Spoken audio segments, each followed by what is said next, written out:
Why cutting off? Toxic family is a psychological survival instinct. Your body knew before your mind did. Long before you consciously decided to step away from your family, your nervous system was already sending distress signals. The tightness in your chest when their name appeared on your phone. The exhaustion that followed every visit, even the peaceful ones. The way you rehearsed simple conversations in your head, calculating every word to avoid triggering a reaction you couldn't predict. These weren't signs of weakness. They were signs of a body protecting itself from a threat it had learned to recognize. Today, we're going to explore something most people misunderstand about cutting off toxic family members. It's not about being cruel, holding grudges, or giving up too easily. It's about a fundamental psychological truth.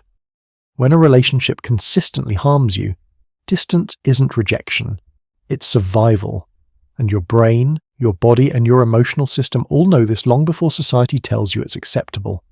This is the science and psychology behind why walking away from toxic family is one of the most natural, protective responses a human being can have. Let's begin. Deep in your brain, there's an almond-shaped structure called the amygdala. Its job is simple: detect threats and activate your body's defense systems. When you encounter danger, whether it's a car swerving into your lane or a person screaming in your face, your amygdala doesn't pause to analyze context. It acts. Here's what most people don't realize. Your amygdala doesn't distinguish between physical threats and emotional ones. It doesn't care if the danger comes from a stranger or from the person who raised you. When someone repeatedly invalidates your feelings, violates your boundaries, or makes you feel unsafe, your threat detection system learns to associate that person with danger. This is why your body reacts before family gatherings. The racing heart, the shallow breathing, the knot in your stomach. These aren't overreactions. They're your survival system doing exactly what it evolved to do, warning you that you're approaching a situation your nervous system has categorized as unsafe. And here's the crucial part. After enough repetitions, after enough moments of emotional harm, your brain doesn't just recognize the threat during the interaction. It begins to anticipate it. The sound of their voice, the notification on your phone, even the thought of them can trigger a stress response because your body has built a predictive model. This person causes harm. When you finally choose distance, you're not being dramatic. You're listening to a biological warning system that has been screaming at you for years. Your body has been trying to protect you all along. Distance is simply the moment you finally agree with what it's been telling you. One of the cruelest aspects of toxic family relationships is that they trap you with the very thing that's supposed to set you free: love. In healthy relationships, love creates safety. It gives you room to grow, to make mistakes, to be imperfect and still valued. But in toxic family systems, love becomes conditional, weaponized, a tool for control. You learn that love must be earned through compliance, through silencing parts of yourself, through accepting treatment that slowly erodes your sense of worth. Psychologists call this a double bind. You're told you're loved, but the behaviors directed at you communicate the opposite. Your parent says they want what's best for you, then criticizes every choice you make. They say family is everything, then treat you as if your feelings are irrelevant. The words say one thing, the actions say another, and your mind gets caught in an impossible loop trying to reconcile the contradiction. This creates what's known as cognitive dissonance, the psychological distress that comes from holding two conflicting beliefs simultaneously. You want to believe your family loves you. You also know, somewhere deep inside, that the way they treat you doesn't feel like love. So you work overtime trying to make it make sense. Maybe if I'm better, quieter, more successful, more accommodating, then I'll get the love that feels safe. Maybe I'm the problem. This is the cage. Not bars made of metal, but bars made of hope, obligation, and the fundamental human need to be loved by the people who brought you into the world. Breaking free from toxic family isn't about stopping love. It's about recognizing that love shouldn't hurt this much, this consistently, this relentlessly. It's about understanding that the cage isn't keeping you safe. It's keeping you small. You've probably heard of fight, flight, or freeze. These are the classic stress responses our bodies employ when facing danger. But there's a fourth response that dominates toxic family dynamics, one that's less talked about but incredibly common: fawn. Fawning is the attempt to avoid conflict and maintain connection by becoming whatever the other person needs you to be. You become hyper-aware of their moods. You anticipate their needs before they express them. You suppress your own opinions, desires, and boundaries because maintaining peace feels safer than asserting yourself. You become the peacekeeper, the accommodator, the one who bends so far backward that you forget what your own shape is supposed to be. In childhood, fawning is adaptive. When you're dependent on caregivers who are unpredictable, controlling, or emotionally volatile, making yourself small and pleasing is a legitimate survival strategy. It works. It keeps you safer in an unsafe environment. But here's the devastating part. Fawning doesn't just stay in childhood. It becomes wired into your nervous system as your default response to relationships. You carry it into adulthood, into friendships, into romantic partnerships, into your workplace. You become so skilled at reading others and adapting to their needs that you lose touch with your own. When people who grew up fawning finally choose distance from their family, they're not just walking away from toxic people. They're walking away from a version of themselves that was built entirely around survival. They're trying to find out who they are when they're not performing, appeasing, or shrinking. Cutting off toxic family in this context is the first step toward meeting yourself, the real you, the one who's been buried under years of fawning, people-pleasing, and self-erasure. It's not about punishing anyone. It's about finally creating enough space to breathe without calculating how your breath might affect someone else. If toxic family relationships are so harmful, why is it so hard to leave? Why do people endure decades of pain before finally stepping away? The answer lies in one of psychology's most powerful and heartbreaking patterns: repetition compulsion. Repetition compulsion is the unconscious drive to recreate familiar patterns, even painful ones, in an attempt to master them. It's why people who grew up with critical parents often choose critical partners. It's why those who experience neglect might pursue relationships with emotionally unavailable people. The familiar feels like home, even when home was harmful. In family relationships, this shows up as the hope cycle. You go back hoping this time will be different. Maybe now that you're older, more successful, more articulate, they'll finally see you. Maybe this holiday will be the one where they respect your boundaries. Maybe this conversation will be the breakthrough moment, and occasionally, just occasionally, it is different. They're kind for an afternoon. They ask about your life without turning it into criticism. They apologize for something small, and that moment of warmth, that brief glimpse of the parent you always needed, resets the cycle. It gives you just enough hope to stay, to try again, to believe change is possible. This is intermittent reinforcement, the same mechanism that makes gambling addictive. The unpredictable rewards create a stronger attachment than consistent positive treatment ever could. You become hooked not on how they usually treat you, but on the rare moments when they don't. Breaking repetition compulsion requires something counterintuitive. You have to grieve the parent you wish you had while accepting the parent who actually exists. You have to stop hoping for a version of them that has never consistently shown up. You have to recognize that the problem isn't that you haven't tried hard enough. The problem is that you've been trying to solve something that isn't yours to solve. Choosing distance breaks the repetition. It interrupts the cycle your nervous system has been running on autopilot for years. And for many people, that interruption is the only way to finally stop recreating the same painful dynamic over and over again. Psychological harm doesn't stay psychological.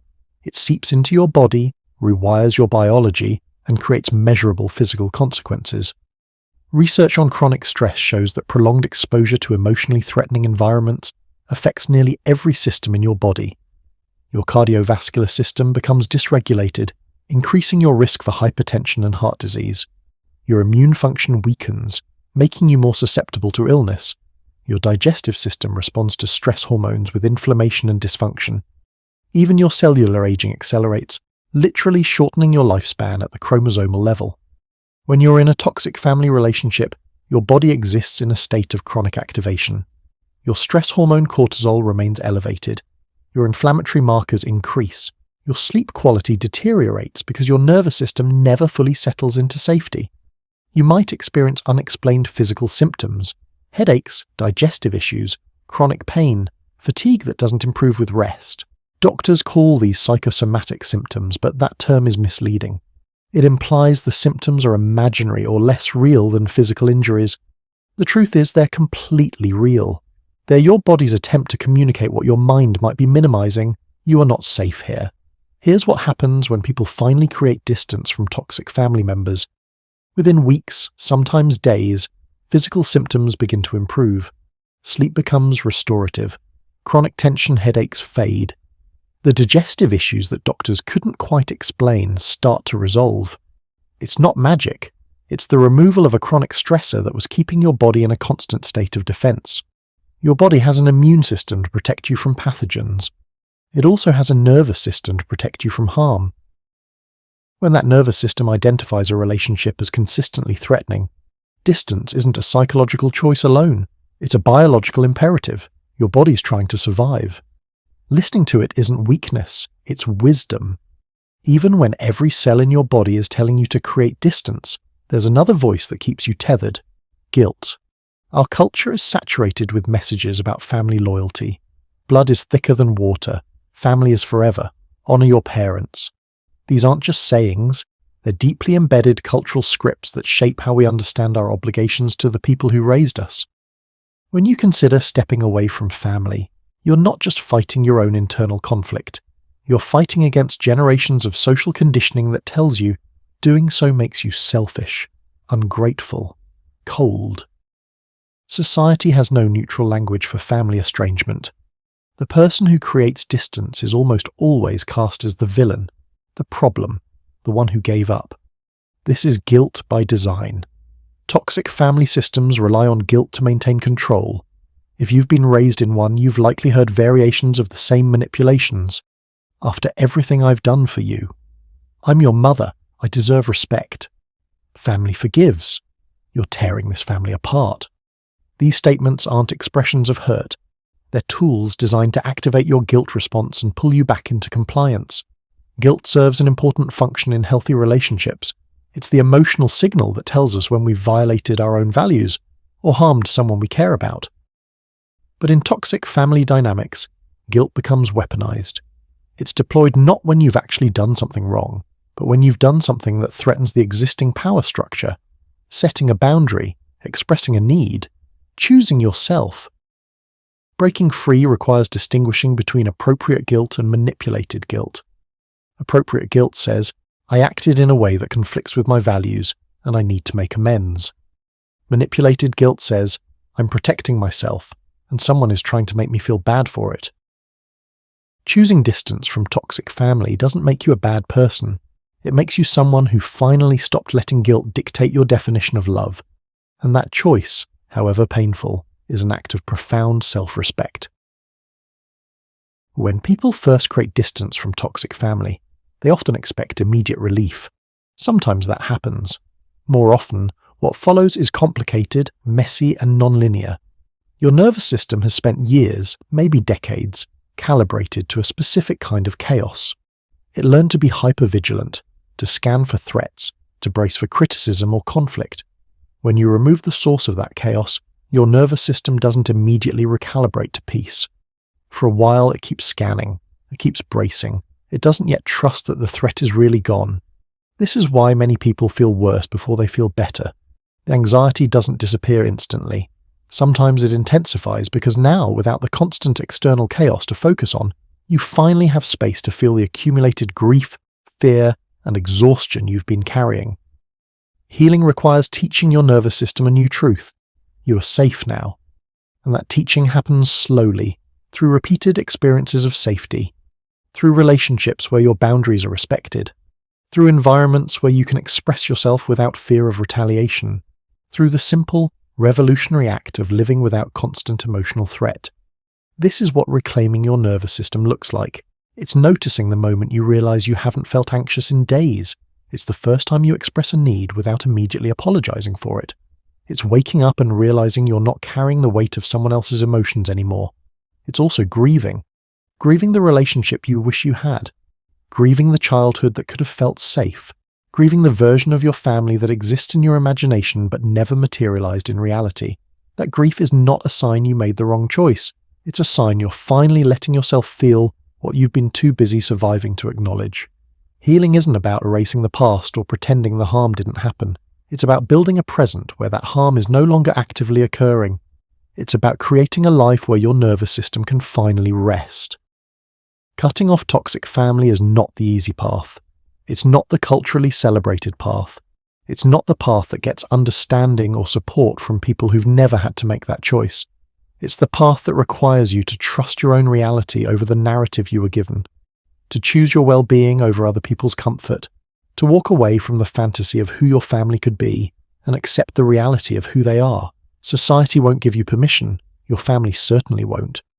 So you have to give it to yourself. And here's what I want you to understand. Choosing distance from people who harm you, even when those people are family, is not a failure of love. It's a success of self-preservation. It's your survival instinct working exactly as it should, protecting you from ongoing harm in the only way left available. You're not broken for needing distance. You're not cruel for choosing peace. You're not disloyal for refusing to keep setting yourself on fire to keep others warm. You're a person with a nervous system that has been screaming for safety. And finally, bravely, painfully, you listened. That is not something to be ashamed of. That is something to honor. If this resonated with you, know that your experience is valid, your boundaries are necessary, and the life you're building on the other side of this decision, the one where you finally get to breathe, is the one you always deserved.